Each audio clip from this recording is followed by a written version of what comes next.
What if I told you that 213 years ago, America came within 30 miles of a revolution that could have changed the entire course of history? A rebellion so massive and terrifying that the government erased it from textbooks for over 200 years? This is the story they never wanted you to know. January 8th, 1811, Louisiana Territory. While most Americans slept peacefully, something extraordinary was happening in the sugar fields. The largest slave uprising in American history was about to begin. And it started with a single act of defiance that sent shockwaves all the way to Washington, D.C. But here's the crazy part. Most Americans have never heard of it. Why? Because the aftermath was so brutal, so shocking, that it was deliberately buried by history until now. Hit that subscribe button because you're about to discover a piece of American history that will blow your mind. Picture this. Louisiana in 1811 was basically America's sugar empire. We're talking about massive plantations stretching as far as the eye could see, worked by over 60,000 enslaved people. But this wasn't just any kind of slavery. Sugar cultivation was considered the most brutal, deadly form of forced labor in the Americas. Workers died so frequently that plantation owners calculated it was cheaper to literally work people to death and buy replacements than to keep them alive. We're talking 18-hour workdays in sweltering heat,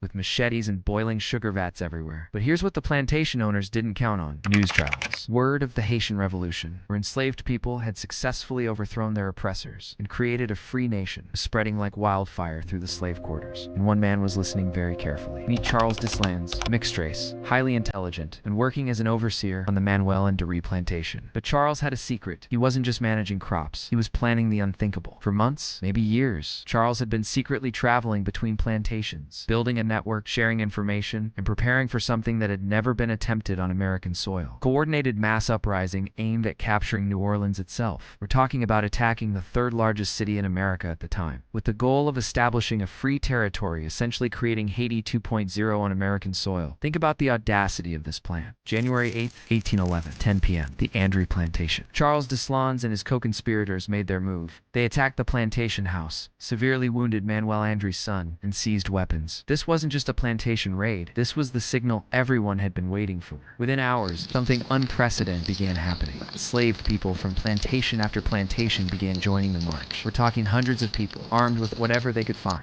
Axes, machetes, farm tools, marching in formation toward New Orleans. But here's the part that made this rebellion different from any other.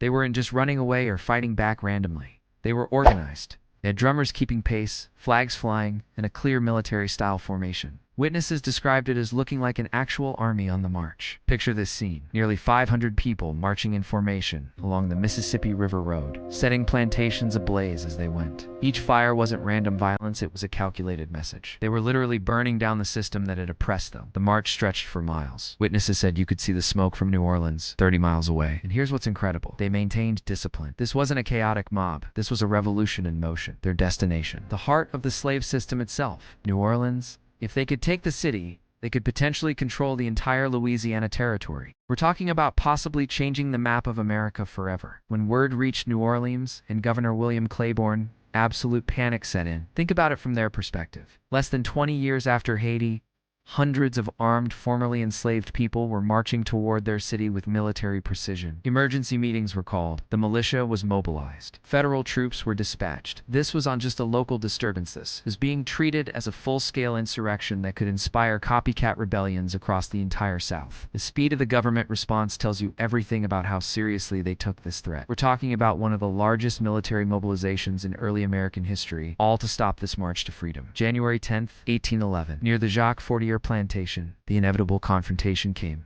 On one side, nearly 500 people armed with farm tools and unbreakable determination. On the other, professional soldiers with muskets, cannons, and cavalry. The battle lasted less than an hour. Despite incredible bravery, the rebels were massively outgunned. Many died fighting. Others scattered into the swamps and forests, beginning a desperate game of survival. But the real horror was just beginning. What happened next was so brutal that it traumatized the entire region and sent a message that echoed for generations. The aftermath was systematic terrorism.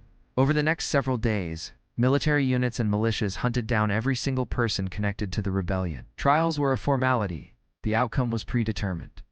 In total, around 95 people were killed in battle or executed. But here's the part that's almost too horrific to believe. To send a message, the authorities cut off the heads of the executed rebels and placed them on pikes along the river road from the plantation all the way to New Orleans. Imagine traveling that 30-mile stretch and seeing dozens of human heads displayed as a warning. It was psychological warfare designed to crush any future thoughts of rebellion. And for over 200 years, it worked. This massive uprising, one of the largest in American history, was almost completely erased from historical memory. Why? Because acknowledging it would mean admitting that enslaved people were capable of sophisticated military planning and that the slave system was far more vulnerable than anyone wanted to admit. For generations, this story was buried in archives, dismissed in textbooks, and ignored by historians. It's only in recent decades that scholars have begun piecing together what really happened, and the scale is staggering. This was unjust a rebellion. This was nearly a revolution that came within 30 miles of potentially changing American history forever. The story of Charles Deslandes and the 1811 Louisiana Rebellion reminds us that the fight for freedom has always required incredible courage. These weren't just victims.